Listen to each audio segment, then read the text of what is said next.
नमस्कार, मैं हूं आपके साथ मयंक। आज 26 तारीख है और देखिए आज सुबह सुबह जिस तरह से अमेरिका और इजराइल ने ईरान पर हमले किए, अब उसका बदला लेना ईरान ने शुरू कर दिया है। और जो खबरें इस वक्त आ रही हैं, ईरान ने बड़ा पलटवार किया है अमेरिका के ऊपर। अमेरिका के कई ड्रोन्स गिरा दिए गए हैं और अमेरिका के प्लेन्स भी हिट होने की खबरें आ रही हैं। देखिए, इस पे थोड़ा इंतजार करना होगा कितने प्लेन्स गिरे हैं इसको लेकर, लेकिन जो खबरें आ रही हैं उसके मुताबिक ईरान ने अपनी एंटी प्लेन मिसाइल्स जो हैं वो फायर की, डिफेंस सिस्टम से मिसाइल्स फायर की गई और उससे अमेरिका के कई ड्रोन्स तबाह हो गए, जिनकी तस्वीरें सामने हैं। लेकिन खबर यह भी है कि F-35 जेट्स जो कि ईरान के एयर स्पेस में अंदर घुसने की कोशिश कर रहे थे, उनको हिट किया गया है। देखिए, आरजीसी की तरफ से अभी जो खबरें सामने आ रही हैं ये दावे हैं, जैसी खबर सामने आएगी कंफर्म होगी मैं आप तक पहुंचाऊंगा। लेकिन ये ईरान की तरफ से जबरदस्त पलटवार बताया जा रहा है। हॉर्मूज में इस समय हालात ऐसे हैं, देखिए जो दावा हो रहा है ईरान की तरफ से कि अमेरिका के कई प्लेन्स ने, फाइटर जेट्स में, जिसमें F-18 शामिल थे, F-35 शामिल थे, उन्होंने टेक ऑफ किया अब्राहम लिंकन से, एयरक्राफ्ट कैरियर से, और वो ईरान के एयर स्पेस के अंदर घुसने की कोशिश कर रहे थे। इसी दौरान ईरान की तरफ से जबरदस्त मिसाइल्स हमले किए गए, पलटवार किया गया, जिसके चलते कई ड्रोन्स गिरे हैं, प्लेन्स भी हिट होने की खबरें हैं और बाकी के जो काफिला लेके घुस रहा था अमेरिका, वो वापस लौट पड़ा है, उसे पीछे हटना पड़ा है। इतनी ही खबर नहीं है, खबर यह भी है कई एंटी शिप मिसाइल्स फायर की गई है, अबू मेहदी मिसाइल्स फायर की गई हैं और अमेरिका के कई जहाज जो कि फारस की खाड़ी के आसपास थे, उन्हें पीछे हटाना शुरू कर दिया है अमेरिका ने, क्योंकि ईरान की मिसाइल सीधा हिट कर सकती हैं अमेरिकन वॉरशिप्स को। जो इस वक्त की खबरें हैं, देखिए अमेरिका के प्लेन्स जो आ रहे थे वो वापस भागने को मजबूर हुए, इस तरह की खबरें हैं। इसके अलावा जो आज सुबह जो हमले हुए, उन हमलों को लेकर एक बड़ा अपडेट है। देखिए, आपने खबरें सब तरफ देखी होंगी, कई आइलैंड्स पर हमले हुए हैं। लारक, मैंने 5 आइलैंड्स आपको बताए थे, लारक पे हमले हुए हैं, खार्ग आइलैंड पर हमले हुए, केशम आइलैंड्स पर धमाके की खबरें हैं। लेकिन इसके साथ एक बड़ी खबर अब यह भी आ रही है कि ईरान के 2 न्यूक्लियर साइट्स के पास भी धमाके की खबरें हैं। अभी इसके बारे में और डिटेल आएगा, मैं आप तक पहुंचाऊंगा। खबर यह है ईरान के 2 न्यूक्लियर साइट्स पर धमाके की खबरें हैं, उन्हें निशाना बनाने की कोशिश की गई है और यह हमले इजराइल की तरफ से किए गए। देखिए, अभी सुबह जो जानकारी आई थी, जो सेंटकॉम ने जानकारी दी थी कि हमने अपने डिफेंस में स्ट्राइक की है, मामला ऐसा नहीं है, ये बड़ी स्ट्राइक थी, इसको डाउन प्ले करने की कोशिश की गई, लेकिन हमला बड़ा था। इजराइल के जेट्स भी इसमें शामिल थे, अमेरिका के जेट्स इसमें शामिल थे। अब्बास अराक्ची साहब ने एक प्रेस कॉन्फ्रेंस की अब से थोड़ी देर पहले और उन्होंने डिटेल में इसकी जानकारी दी है कि कहां कहां हमले किए गए। उन्होंने कहा हम आकलन कर रहे हैं कहां कितना नुकसान हुआ है। लारक द्वीप पर सबसे ज्यादा नुकसान की खबर है। अब उसके बाद ईरान की तरफ से बड़े ऐलान हुए हैं। पहला, इस समय जब मैं आपसे बात कर रहा हूं, हॉर्मूज में अच्छी खासी भिड़न जारी है, दोनों तरफ से हमले इस वक्त भी जारी हैं और ईरान ने बड़ा मिसाइल लॉन्च किया है हॉर्मूज के आसपास, अमेरिकन जहाजों पर, अमेरिकन एयरक्राफ्ट पर। अब देखिए, इसके अलावा जो खबरें हैं, ईरान की तरफ से 2 बड़े एक्शन हुए हैं। पहला तो ईरान के सुप्रीम लीडर मुस्तफा खामनेई का बयान सामने आया है। उन्होंने ये बात साफ कर दी है, उन्होंने कहा है कि जिस तरह से ईरान पर हमले किए गए, इसका बदला लिया जाएगा। उन्होंने इजराइल को कैंसर बताया। उन्होंने ये कहा जैसे कैंसर का ट्यूमर होता है, उस तरह से इजराइल है और इजराइल को नक्शे से मिटा दिया जाएगा, इजराइल को खत्म कर दिया जाएगा। इस तरह की बात, इस तरह का संदेश मुस्तफा खामनेई साहब की तरफ से आया है। जिस तरह से हमले हुए उसके बाद, यानी अब यह तय माना जा रहा है कि ईरान इजराइल पर एक बड़ा अटैक करेगा। और देखिए, अगले चंद घंटे बहुत बड़ा डेवलपमेंट हो सकता है और शायद हम वैसी जंग फिर से देखें जो 40 दिन की जंग थी। इसके अलावा देखिए, बड़ी खबर यह है, ईरान के विदेश मंत्री अब्बास अराक्ची साहब रूस जा रहे हैं। अब से थोड़ी देर में वो रूस के लिए रवाना हो जाएंगे, उनकी पुतिन से मुलाकात होने जा रही है। देखिए, हालात यहां पर तेजी से बदल गए हैं, बिगड़ गए हैं। यूक्रेन और रूस के बीच में बड़ी जंग छिड़ चुकी है। जिस तरह से हमले कर रहे हैं पुतिन, देखिए पुतिन ने 5 न्यूक्लियर मिसाइल्स दागी हैं पिछले 48 घंटे के अंदर यूक्रेन पर। अब मामला बिगड़ता दिख रहा है। और उसके अलावा लावरोव की बात हुई है मार्को रूबियो से, अमेरिका के विदेश मंत्री से, और लावरोव ने, रूस के विदेश मंत्री ने यह बात साफ कर दी है कि जब तक अब यूक्रेन को हम घुटने पर नहीं ले आएंगे, तब तक ये हमले नहीं रोके जाएंगे।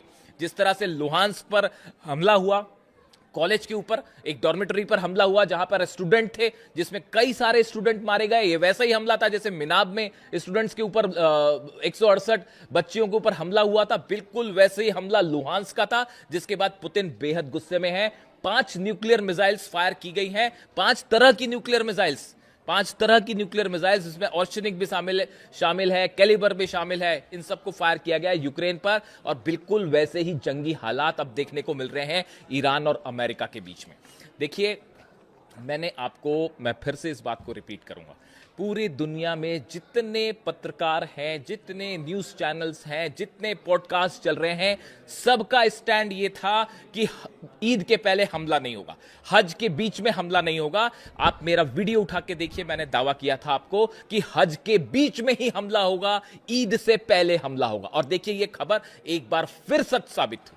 इसकी बड़ी वजह थी, देखिए, कई लोगों ने मुझसे पूछा, आज सुबह से कई फोन्स आ गए मेरे पास, और सब ये पूछ रहे हैं कि आपने ये दावा कैसे किया था कि ईद के पहले पहले हमला हो जाएगा, हज के बीच में हमला होगा। कई लोगों ने ये सवाल पूछे। आप इकलौते ऐसे पत्रकार हैं जिनका ये दावा था कि हज के बीच में हमला होगा, ईद के पहले आपने कैसे दावे किए? देखिए, इसकी 2-3 बड़ी वजह थी। सबसे बड़ी वजह, अगर आपने नोटिस की हो, जिस आनन फानन के साथ सऊदी में डिफेंस सिस्टम तैनात किए गए पिछले 48 घंटे में, वो बड़ा ही अस्वाभाविक था। इसी तरह के डिप्लॉयमेंट यूएई ने भी किए हैं। आप देखिए, सऊदी में मक्का मदीना के आसपास, काबा के आसपास जिस तरह से डिफेंस सिस्टम तैनात किए गए, ये यूजुअल प्रोसेस नहीं थी। आप इसको समझिए, डिफेंस, अगर आप इस बात पर नजर रखें तो यह साफ बात दिखाई दे रही थी कि सऊदी को इस बात का डर था कि ईरान अचानक हमला कर सकता है। अब सऊदी को इस बात का क्यों डर था? क्या सऊदी इस बात को जानता था? क्या मोहम्मद बिन सलमान इस बात को जानते थे कि अमेरिका और नेतन्याहू एक बार फिर स्ट्राइक करने जा रहे हैं 48 घंटे के अंदर? क्या यही वजह थी उस जल्दबाजी की जो डिफेंस सिस्टम तैनात किए गए, आनन फानन में इजराइल से सिस्टम मंगवाए गए? एक पॉइंट। दूसरा पॉइंट आप देखिए, अब्राहम लिंकन एयरक्राफ्ट कैरियर पर पिछले 48 घंटे के दौरान बड़े डेवलपमेंट्स हुए। F-35 जेट्स ने टेक ऑफ किया, F-18 जेट्स ने टेक ऑफ किया। अमेरिका की तरफ से जब भी कोई बड़ी एयर स्ट्राइक होती है, उसके ठीक पहले अमेरिका की एयरफोर्स एक मिनी एक्सरसाइज करती है, जो कि शुरू हो चुकी थी। दूसरी बड़ी वजह। तीसरी बड़ी वजह, इजराइल से कई रिफ्यूलिंग जेट्स ने टेक ऑफ किया। बेन गुरियन एयरपोर्ट से 4 से 5 रिफ्यूलिंग जेट्स ने टेक ऑफ किया, जो हॉर्मुज के ऊपर गए। आप सोचिए, अगर रिफ्यूलिंग जेट्स टेक ऑफ करते हैं बेन गुरियन एयरपोर्ट से, वो हॉर्मुज के ऊपर क्यों गए? ऑब्वियस सी बात है कि हॉर्मुज के आसपास कोई हमला होने वाला है। वो वहां पर भाई घूमने तो गए नहीं होंगे, पिकनिक मनाने तो गए नहीं थे वहां पे। वो F-35 F-18 जेट्स जो कि इन्वॉल्व थे, इनकी रिफ्यूलिंग के लिए गए थे कि एयरमैन की रिफ्यूलिंग की जरूरत पड़ सकती है, या अब्राहम लिंकन पर जो एयरक्राफ्ट है अमेरिका के, उनको ऑयल सप्लाई करने के लिए मूवमेंट हुआ था। इसीलिए यह बात साफ थी कि पहले ही हमला करेगा। और चौथी बड़ी वजह, देखिए, अमेरिका जब भी अटैक करता है, उसकी खास बात यह होती है कि वो एकदम से अटैक करेगा। मतलब आप ये सोचेंगे, या तो ये कहा जाएगा अभी बातचीत हो रही है और उसके बीच में हमला हो जाएगा। इसीलिए शायद ये सोचा अमेरिका ने कि सब ये मान के चल रहे हैं कि भाई अभी हज चल रहा है, ईद होने वाली है, इसलिए हमला नहीं होगा। सरप्राइज करने की कोशिश की गई ईरान को, और बीच में हमला कर दिया गया। ये वैसा ही था जैसे अली खामनेई साहब पर हमला हुआ। इसीलिए आपको कहते हैं कि जो पुराने ट्रेंड्स हैं उससे सीखना पड़ेगा, आपको समझना पड़ेगा। पिछली बार जब हमला हुआ था, और जिस तरह से हमले हुए अली खामनेई साहब में, रमजान के बीच पे हमला किया गया। इसीलिए इस बार देखिए हज के बीच में हमला किया गया। इस ट्रेंड को समझिए आप। इसीलिए मैंने दावा किया था कि ये हमले हज के बीच में हो जाएंगे और फिर से एक बार जंग हो सकती है, और अब वही हालात सामने खड़े हुए हैं।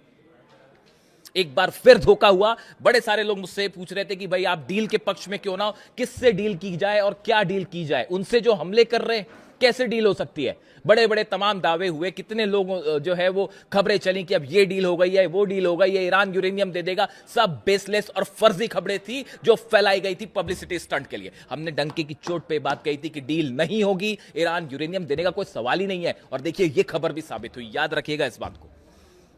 जितने दावे हमारे हो रहे हैं, बड़ी रिस्पॉन्सिबिलिटी के साथ मैंने दावे किए और सब के सब सच साबित हो रहे हैं। आप उठा के देख लीजिए, क्या किसी और शख्स ने यह बात कही थी कि हज के दौरान हमला होगा या ईद के पहले हमला होगा? सिर्फ हमने कहा और यह खबर साबित हुई सच। और आप और देखिए, ईरान की तरफ से बहुत बड़े पलटवार की तैयारी कर ली गई है। और जो मुस्तबा खामनेई साहब का जो संदेश आया है, हम इजराइल को मिटा देंगे, ये एक संदेश है इस बात का, ये इशारा है इस बात का कि इजराइल के ऊपर बहुत बड़ा हमला होने जा रहा है। देखिए ये हमले क्यों हुए, इसकी कई वजह भी सामने है।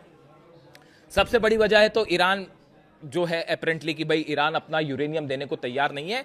ये बात साफ बता दी गई है अमेरिका को। जितने 5 देश अरब देशों के निगोशिएट करना चाह रहे थे, पाकिस्तान के नेता वहां पे थे, आर्मी जनरल वहां पे थे, इन सबको साफ साफ बता दिया गया था ईरान अपना यूरेनियम नहीं देगा, हम न्यूक्लियर मुद्दे पर कोई बात नहीं करेंगे। तमाम दावे हो रहे थे यूरेनियम यहां चला जाएगा, यूरेनियम वहां चला जाएगा, सब फर्जी खबरें थी, फैलाई गई थी। बात नंबर 1।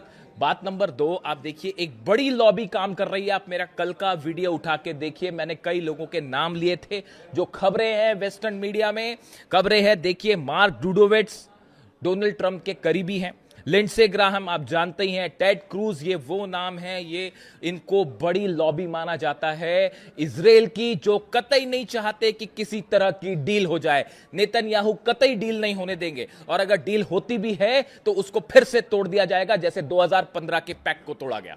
इसीलिए ईरान विश्वास करने को तैयार नहीं है, इसीलिए मुस्तफा खामेनी कह रहे हैं कि हम विश्वास नहीं करेंगे। और अब हालात ये है, देखिए बड़ी इस समय ईरान खास तौर पर हॉर्मुज में, चूंकि हमले आइलैंड्स पर हुए, इसलिए अभी पूरा फोकस जो है हॉर्मुज में, और हॉर्मुज में इसको जंग कहते हैं, सीधी सीधी जंग छिड़ी हुई है। लेकिन अगले चंद घंटों में ईरान की तरफ से बड़ा मिसाइल अटैक हो सकता है।